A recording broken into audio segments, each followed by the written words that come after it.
Yo he venido compartiendo dos enseñanzas anteriores que quiero hacer un resumen muy pequeño que creo que nos pueden ayudar para conectar con lo que vamos a trabajar el día de hoy. Segunda Corintios 12:9, ¿sí? Y me ha dicho, bástate mi gracia porque mi poder se perfecciona en la debilidad. Recuerde, eso lo vimos hace como 20 días y nos dábamos cuenta de que Dios le encanta trabajar en la debilidad de cada uno de nosotros. Por el contrario, la religión nos ha enseñado que tenemos que mostrarnos fuertes, santos, puros, muy buenos en la oración, muy buenos en la comprensión de la palabra, muy buenos en los requisitos. Y es al contrario, Dios se goza en aquellos débiles, en aquellos que entienden que Él se perfecciona, es en la debilidad. Lo segundo que entendimos hace ya también un par de semanas es que Dios, y nos lo enseña Mateo 5:3, dice, bienaventurados los pobres en espíritu, porque de ellos es el reino de los cielos. Y aprendíamos que parte fundamental de aprender a vivir en la gracia es entender que somos débiles, aprender que somos débiles, reconocer nuestra debilidad delante de Dios y también reconocer nuestra pobreza en espíritu. Reconocer que no somos tan buenos por entrar a una iglesia o entrar a un grupo o pertenecer. Y muchas veces queremos presentar credenciales por un cargo o un título, cuando realmente todos nosotros delante de Dios somos muy pobres espiritualmente. Somos muy pobres. Y la religión a veces lleva a cosas tan complejas como decretar, declarar, darle órdenes a los ángeles, exigirle a Dios. A veces he escuchado que hay personas que dicen, no, yo me peleé con Dios. Y es porque hemos aprendido eso. Creemos que estamos a la par de Dios y nosotros tenemos que entender que nosotros somos débiles espiritualmente, que nosotros somos pobres espiritualmente, que Él es grande, nosotros pequeños, que necesitamos de Él. Y Isaías nos enseñaba también en un texto que tocamos en aquel día, nos enseñaba que Él reconocía la grandeza de Dios. También aprendíamos que Dios dijo, Jesús dijo, dejad que los niños vengan a mí. O sea, esos niños llenos de pureza, llenos de humildad, llenos de obediencia, sabedores de la necesidad de un ser superior para ser protegidos. Nos mostraba también que la mujer samaritana derramó sus lágrimas y lavó los pies del Señor, reconociendo la grandeza de Jesús. Recordábamos que Pedro decía, yo soy un hombre que no soy digno, y reconocía la grandeza de Jesús. Y muchas veces cuando entramos en la religión nos olvidamos que Él es grande y que nosotros necesitamos de Él, que necesitamos reconocer esa pobreza espiritual en la cual Él nos ha encontrado, que vamos creciendo, que vamos aprendiendo, sí, pero definitivamente necesitamos mucho más de Él.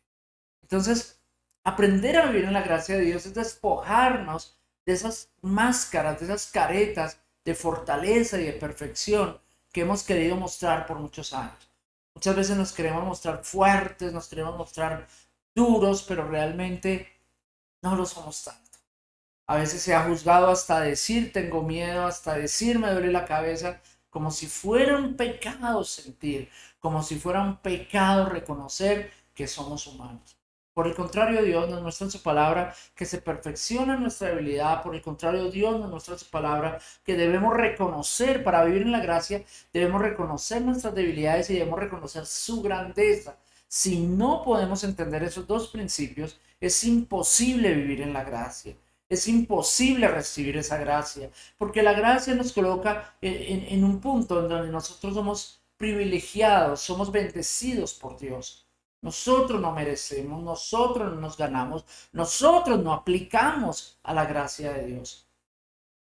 Es con humildad. Y hoy vamos a ver el tercer tema. Hoy vamos a ver el tercer tema, que es muy importante que nosotros reconozcamos. Y vamos a empezar por Éxodo capítulo 15, verso 18. Después de reconocer que dos principios básicos para vivir en la gracia es el reconocer nuestra pobreza espiritual y reconocer la grandeza de Dios y reconocer nuestras debilidades, hoy vamos a aprender el siguiente paso. Y es Éxodo 15:18.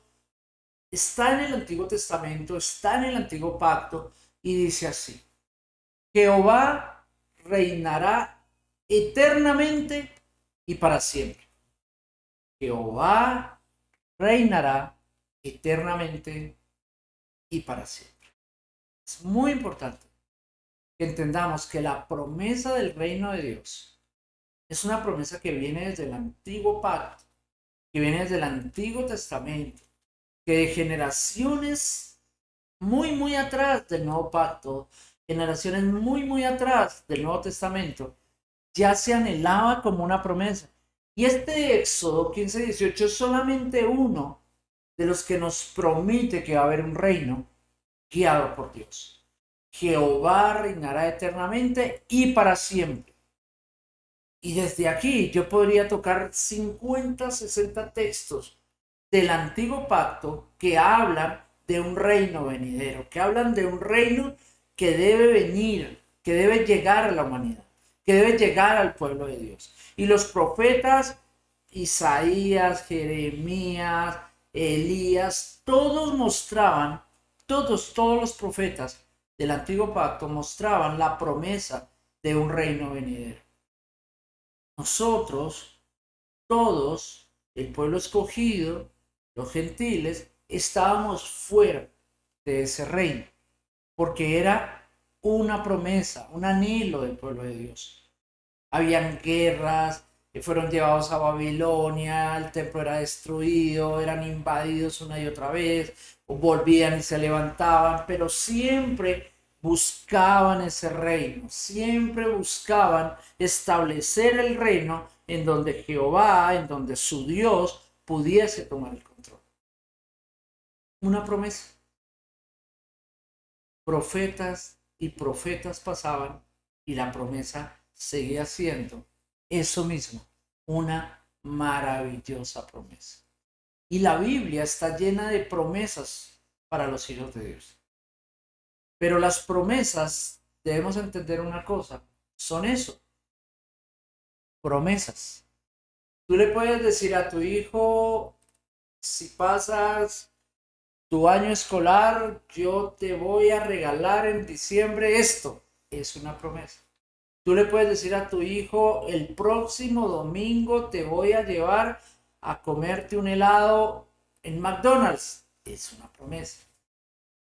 Tú le puedes decir a tu pareja, quiero invitarte a almorzar. Eso es una promesa. Te voy a regalar esto. Esto es una promesa. Pero las promesas son eso, promesas. Y el Antiguo Pacto, como les digo, 60, 70 versículos rápidamente podría tocar hoy. Es lo que quiero ilustrar con Éxodo capítulo 15, verso 18. Es todos esos versículos que prometían un reino, que prometían un Mesías, que prometían que el rey vendría a la tierra, que el reino de Dios un día sería establecido eternamente y para siempre. Siempre estuvo la promesa. Generación tras generación le enseñaban a sus hijos que esa promesa un día se cumpliría. Profetas se iban y venían otros y declaraban la promesa. Y de parte de Dios hablaban y decían, Dios dice que un día esa promesa se va a cumplir. Dios dice que un día esa promesa se va a llevar a cabo. Y luego viene un último gran profeta. Mateo capítulo 3, verso 2. Mateo capítulo 3, verso 2. Está predicando Juan el Bautista y dice, arrepentíos porque el reino de los cielos se ha acercado. Juan el Bautista toma un papel importante en su ministerio. Toma un papel supremamente importante. Siendo un hombre, como algunos que han leído la palabra de Dios y saben esto, vestía con pieles de camello, predicaba en el desierto, se alimentaba del campo, se alimentaba de las plantas del desierto, tenía una vida muy simple, tenía una vida que no resaltaba realmente, sino es su mensaje el que empieza a resaltar. No es Juan el Bautista. Y Juan el Bautista nos empieza a mostrar esta característica de profeta, porque aquí lo importante no es el mensajero, sino el mensaje. Esto es muy importante. En la época actual, en la época moderna, ha tomado demasiada relevancia los mensajeros. Y los mensajeros se han venido colocando a un nivel mucho más alto que el mensaje. Y cuando se desvirtúa este orden y ya no le damos la importancia al mensaje que viene de Dios, sino al mensajero, a la capacidad del mensajero, al carisma del mensajero, a la elegancia del mensajero, a la prosperidad del mensajero, a los dones del mensajero, a los atributos del mensajero, al liderazgo del mensajero, dejamos muy atrás al mensaje. Y se ha vuelto una carrera de mensajeros que compiten entre sí por llevar un mensaje que los haga resaltar a cada uno de ellos como predicadores o profetas. Juan el Bautista predicaba vistiendo pieles de camello.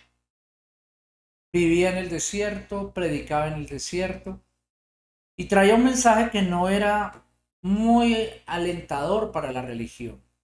Traía un mensaje que no era muy alentador para las organizaciones religiosas de la época. Traía un mensaje que no era muy agradable. Y dentro de ese mensaje, Juan el Bautista toma una gran importancia. Se vuelve muy importante ministerialmente porque trae un gran mensaje. Y dice, arrepentíos porque el reino de los cielos se ha acercado. Nadie sabía de qué estaba hablando Juan. Pero lo que Juan está diciéndole a la gente allí en el desierto es que la promesa que traían del Antiguo Testamento ya no era promesa, sino que ya estaba entre ellos. Que ya esa promesa estaba caminando, ese rey estaba caminando, ese rey de reyes estaba caminando, ese Mesías estaba caminando y ese reino se había acercado. Es muy importante para vivir en la gracia entender de qué se trata esto. Esto no se trata de una buena religión. Tú y yo no somos bonitos, buenos, chéveres, ser cristianos. Lo que le da relevancia e importancia a tu vida es el rey. Lo que le da importancia a tu vida es el rey. No el lugar donde vas, no la persona que predica, no el mensajero que has escuchado, no, ni siquiera tú mismo, ni siquiera yo mismo somos importantes realmente. Lo que hace importante esto es el rey. Ahí pasa un poquito lo que pasaba con el burrito que lo entró aquel domingo de Ramos, que dijo, mira, todo el mundo me aplaudía, porque el burrito pensaba que él era importante, hasta que alguien le dijo, estaban aplaudiendo era el que iba montado encima de ti. Y la vida de cada uno de nosotros toma importancia en la medida que dejamos que Dios entre en nuestro corazón y entre en nuestra vida, no porque vayamos, no porque de pronto hayas conectado el computador o el celular y tú digas, pues yo ahí conecté el aparato, pero si tú realmente eres una hija de Dios, un hijo de Dios, debes empezar a tener una relación con el rey. Y eso es lo que Juan Bautista está diciendo. Está diciendo, ya no hay promesa. Ahora se ha acercado. Ahora es una realidad. Ningún profeta había podido decir eso. Ningún profeta había dicho, cuidado, ya está. No. Siempre fue una promesa. Mateo, capítulo 4, verso 17. Mateo, capítulo 4, verso 17. Desde entonces, Mateo 4, 17, desde entonces comenzó Jesús a predicar y a decir, arrepentíos porque el reino de los cielos se ha acercado. Arrepentíos porque el reino de los cielos se ha acercado. Desde entonces comenzó Jesús a predicar, diciendo, arrepentíos porque el reino de los cielos se ha acercado. Pero aquí pasa algo maravilloso, y es que no está profetizando, y es que no está anunciando como Juan el Bautista la llegada de otro.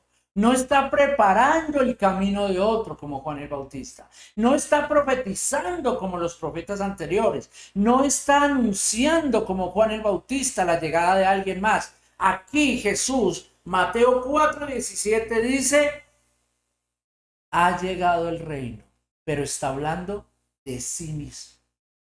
Está hablando de que Él es el rey, de que Él es el Mesías y que Él trae el reino y que el reino ahora está entre nosotros.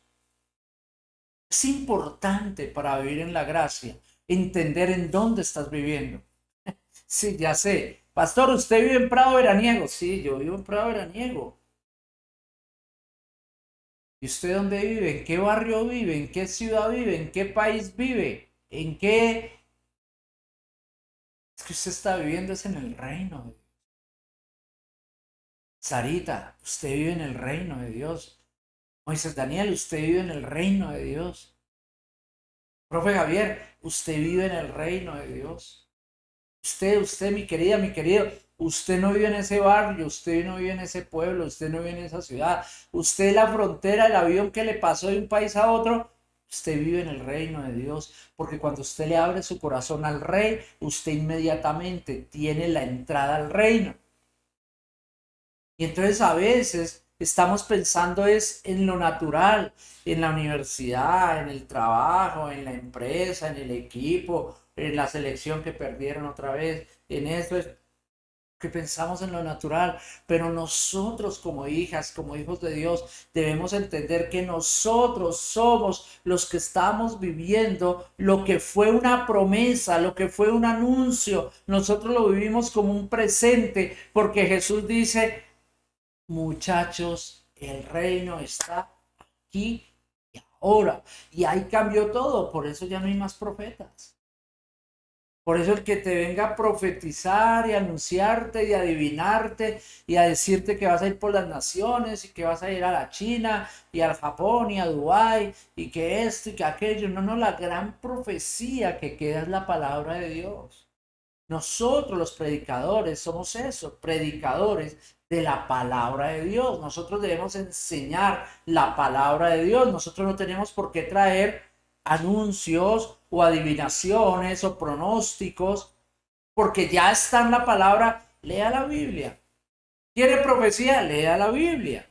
¿Quiere saber el futuro? Lea la Biblia. ¿Quiere saber qué va a pasar con usted, con su familia? Lea la Biblia. Y pues hoy que está aquí conectado, estamos estudiando la palabra de Dios. Entonces, y Juan anuncia. Pero Jesús en Mateo 4:17 dice, ahora ha llegado el momento que se había esperado por tantas generaciones. Ya no será más esa promesa de la bicicleta si ganas el año, ya no será más esa promesa de esos zapatos que te quería regalar, de ese restaurante donde te quería invitar, ya no es una promesa, ahora estás montado en tu bicicleta, ahora estás sentado en el restaurante, ahora te estás gozando de esas zapatillas que te caes. Ese iPhone tan bonito que te compraste, ahora lo estás disfrutando, porque ya no es más una promesa, ahora es una realidad. Y eso para vivir en la gracia es importante, porque a veces pensamos que el reino de los cielos está después de que esta carnecita ya no respire más. Después de que esta carnecita se vaya, ahí es donde vamos a entrar al reino, y el reino, estamos en el reino. Estamos viviendo el reino. Y tenemos que aprender a vivir en el reino. Amén. Mire lo que dice Mateo 5:3, que ya lo habíamos visto en una predicación anterior. Mateo 5:3. Bienaventurados los pobres en espíritu. ¿Por qué son bienaventurados? Porque de ellos es el reino de los cielos. Lo curioso de las religiones y lo curioso de una sociedad es que los reinos son dados a gente de alta estirpe, de un muy buen apellido, de mucha riqueza, de mucha perfección. Y las religiones han copiado eso. Entonces, hablamos de su santidad, hablamos de los grandes que son, los que están a la cabeza, nos enseñan a venerar, algunos le llaman honrar, otros le llaman la autoridad delegada, la paternidad delegada, y las religiones nos han enseñado a que el reino de Dios es para aquellos que reconocen en ciertos hombres y mujeres su grandeza y su autoridad. Besan el anillo, besan los pies de aquella persona, les llevan dinero, les obedecen sin cuestionar nada, sin preguntar nada, porque se les ha enseñado que el reino funciona así. Y Mateo 5:3 nos dice, bienaventurados los pobres de espíritu, porque ellos son los que van a heredar el reino.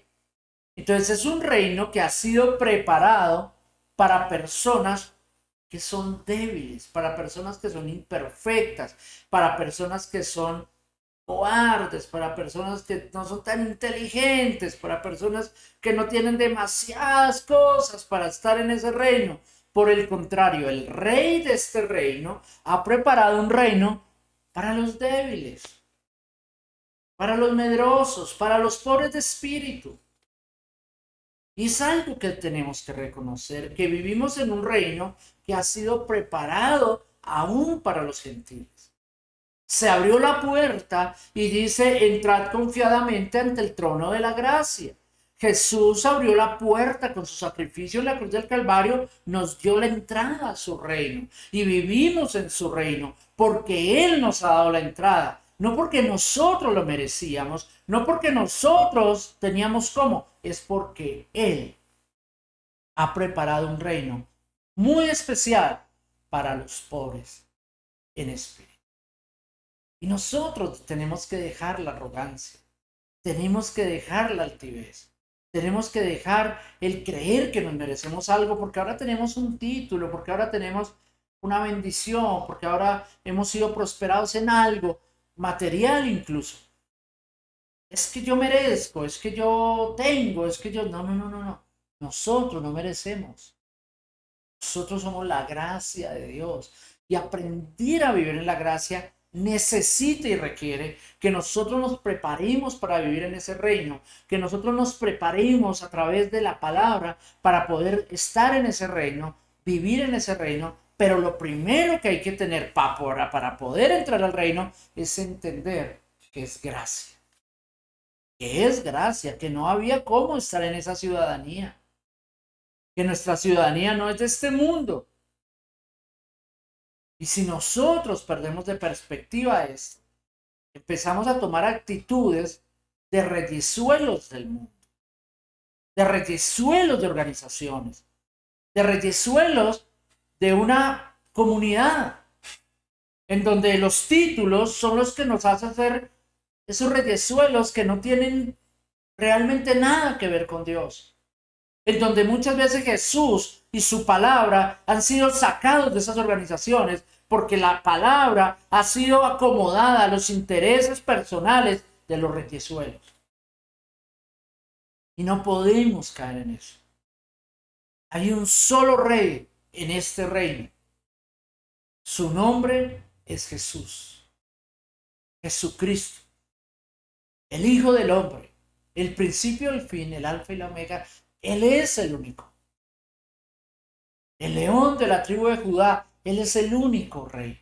Nosotros somos sus siervos, nosotros somos sus súbditos. Y por gracia, por amor, por misericordia, nos llama hijos. Pero aunque Él nos llame hijos, sigue siendo la cabeza. Él sigue siendo el padre. La casa, la vida, el hogar, la economía está a través del ser rey. Mateo capítulo 6, verso 10. Mateo capítulo 6, verso 10.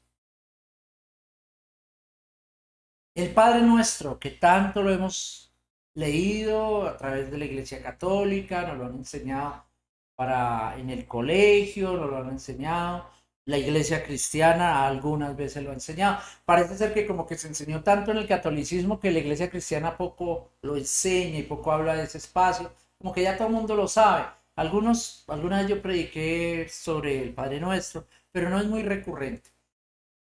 Pero aquí, Mateo 6:10 es una parte en donde dice, venga, venga tu reino, venga tu reino. Para nosotros poder vivir, Jennifer, en la gracia de Dios, necesitamos anhelar que el reino de Dios venga a nosotros. Nosotros debemos anhelar, no un templo, no un coliseo, no una comunidad, no pertenecer, no el título. Es que yo anhelo que me nombren líderes, es que yo anhelo que me nombren pastores, es que yo anhelo, no, yo lo que anhelo es, Señor, que venga tu reino. Hágase tu voluntad, porque en el reino de Dios se hace la voluntad del rey, no la voluntad de los hombres, de los seres humanos, de un mundo lógico que corre y corre por títulos, por dineros, por una cantidad de cosas, pero que finalmente no llenan. Necesitamos anhelar el reino de Dios, necesitamos que se haga tu voluntad, dice, como en el cielo, así también en mi casa, en mi vida, en mi trabajo, en mi vida sentimental, en toda área de mi vida. Yo quiero, Señor, que venga tu reino y que se haga tu voluntad. No la voluntad de nosotros. Y esto quiero decirles, no es fácil para las personas. Nosotros los seres humanos nos cuesta mucho confiar en Dios.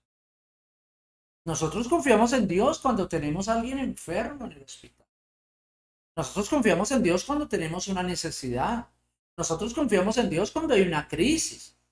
Pero ¿cómo nos cuesta confiar en Dios realmente? ¿Cómo nos cuesta pensar que tal vez Él sea el que tome la última palabra, el que tome la decisión? Y aprender a vivir en la gracia requiere un pueblo, unos hijos que puedan entender que si aceptan la voluntad del Padre, se cumplirá la palabra que dice que la bendición de Dios no añade tristeza, que la voluntad de Dios es buena, agradable y es perfecta.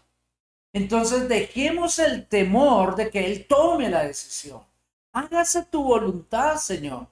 Un día todos nos vamos a morir. Si no ha venido Él por su iglesia, si no ha venido Él por su pueblo, pues todos vamos a morir. ¿Y entonces qué vamos a hacer? Si ese día fue el día de la voluntad.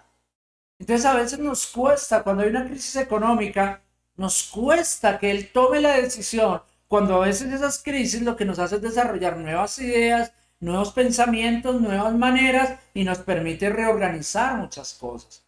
A veces nos da miedo terminar con una relación que es enfermiza, con una relación que es dañina, porque no queremos hacerlo en el orden de Dios, queremos hacerlo en el orden del capricho, de la traga, del amor enfermizo, del gusto, porque pues es lo que yo quiero. Pero y Dios me está diciendo que no siga por ahí, pero yo continúo por ahí porque pues es lo que yo quiero. Decidir que Dios decida es complejo. Permitir que Dios tome la decisión es complejo. Vivir en la gracia no es fácil, porque es dejar que Él marque el camino. Miren la predicación que dio el pastor Moisés la semana pasada sobre el pastorado. Es una predicación que enseña realmente lo que es el pastorado en el nuevo pacto. Y cualquier pastor no puede escuchar esa predicación, porque sus intereses se podrían ver directamente afectados. Y lo que predicó el pastor Moisés, aunque pueda lastimar el ego de algunos pastores, es palabra de Dios. Y la palabra de Dios no se discute. Entonces, dejar que Dios traiga su reino y haga su voluntad a veces no es tan fácil. Lucas 18:17. Lucas 18:17. De cierto os digo que el que no recibe el reino de Dios como un niño, no entrará en él. De cierto os digo que el que no recibe el reino de Dios como un niño, no entrará en él. El reino de Dios se recibe con humildad. Se recibe con esa actitud de fe que tienen los niños. Con esa actitud de entender que hay alguien superior sobre cada uno de nosotros. Yo siempre le digo a mi familia que a mí, por la gracia de Dios, me llaman pastor y Dios me ha permitido pastorear ya por varios años. Pero es innegable que cada vez que hablo la palabra de Dios, que cada vez que voy a la Biblia, que cada vez que voy a la escritura inspirada por Dios, pues soy un niño que no sabe nada, que tengo que volver a aprender, que tengo que volver a escuchar, que tengo que volver a ser enseñado. Yo ya no puedo entrar con la actitud de yo soy el pastor, de yo soy, no, yo no puedo, tú no puedes entrar con la actitud de yo soy la empresaria, yo soy el empresario. No, no, todos somos niños delante de él. Y por eso dice la palabra de Dios que debemos recibir ese reino con esa inocencia que un niño recibe un dulce, con esa inocencia que un niño recibe un juguete, con esa humildad que un niño tiene en su corazón. Nosotros necesitamos volver a confiar en nuestro Padre con humildad, con sencillez de corazón. Y vamos terminando por acá. El último versículo que quiero tocar hoy sobre el reino es Juan 6:33. Juan 6:33.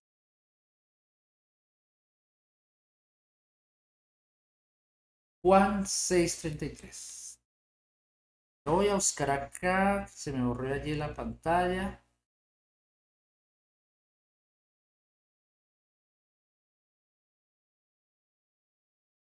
Deme un segundito.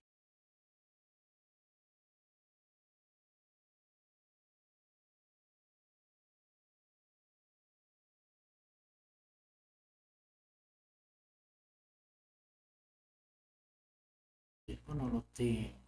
No lo tengo.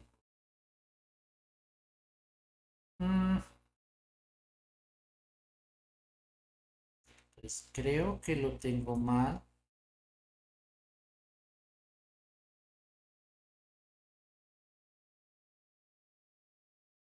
Es Mateo 6:33.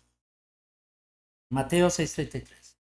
Dice así: mas buscad primeramente el reino de Dios y su justicia, y todas estas cosas os serán. Mas buscad primeramente el reino de Dios y su justicia, y todas estas cosas, sí, pues así es, nos serán. El reino de Dios es lo que tenemos que buscar. Si tú quieres disfrutar la gracia de Dios, si tú quieres vivir en la gracia de Dios, debes buscar el reino de Dios y su justicia. Encontrar el reino de Dios y su justicia, Jennifer, el iPhone será añadido, el semestre será añadido, el carro será añadido, el viaje será añadido, la felicidad será añadida, la oportunidad será añadida, la salud será añadida. Todas estas cosas son añadidura. Lo que nosotros nos debemos preocupar por encontrar es el reino de Dios y su justicia. ¿Quieres vivir en la gracia de Dios? ¿Quieres disfrutar la gracia de Dios? Anhela el reino y anhela el rey. Anhela al rey del reino. Anhela a Jesús. Nos hemos pasado décadas, siglos enseñando de Satanás, lista de pecados. En los encuentros se hacía una carta con un poco de lista de pecados, pecados sexuales, pecados de brujería. Eran como unos 30 pecados y nos explicaban pecado por pecado. Y nos volvimos expertos en buscar los pecados, pero no en buscar a Dios. Debemos buscar el reino de Dios y su justicia. Debemos buscar el reino de Dios y las demás cosas serán añadidas. Tal vez nos hemos pasado mucho tiempo buscando la añadidura y no hemos invertido tiempo en conocer al Rey de nuestro reino. Entrad confiadamente y busca a Jesús. Busca a Jesús. Busca la presencia de Dios. Busca al Rey y las demás cosas serán. Padre, yo te doy gracias, Señor, en el día de hoy por esta palabra. Te bendigo, Dios. Bendigo todo lo que has hecho en nosotros. Te pido, Señor, por la vida de cada una de las personas que están conectadas. Te pido, Señor, que bendigas la vida de cada uno de ellos. De Juan Manuel, Señor. De Keila, Señor. Bendice la vida de Jairis, Padre Santo. De Sara Valencia, Señor. Dísela. Bendice la vida de Iván Sanabria. De Zoraida, Señor. Bendice la vida de cada uno de los que están conectados. Bendice su casa. Bendice su familia. Y hoy te hago una petición muy especial y te invito, hermano, hermana, amigo, que hagas esta petición conmigo. Te pido, Señor, que tu reino venga a nosotros. Te pido que tu reino venga a nosotros. Te pido que tu reino venga a nosotros. En el nombre de Jesús. Amén.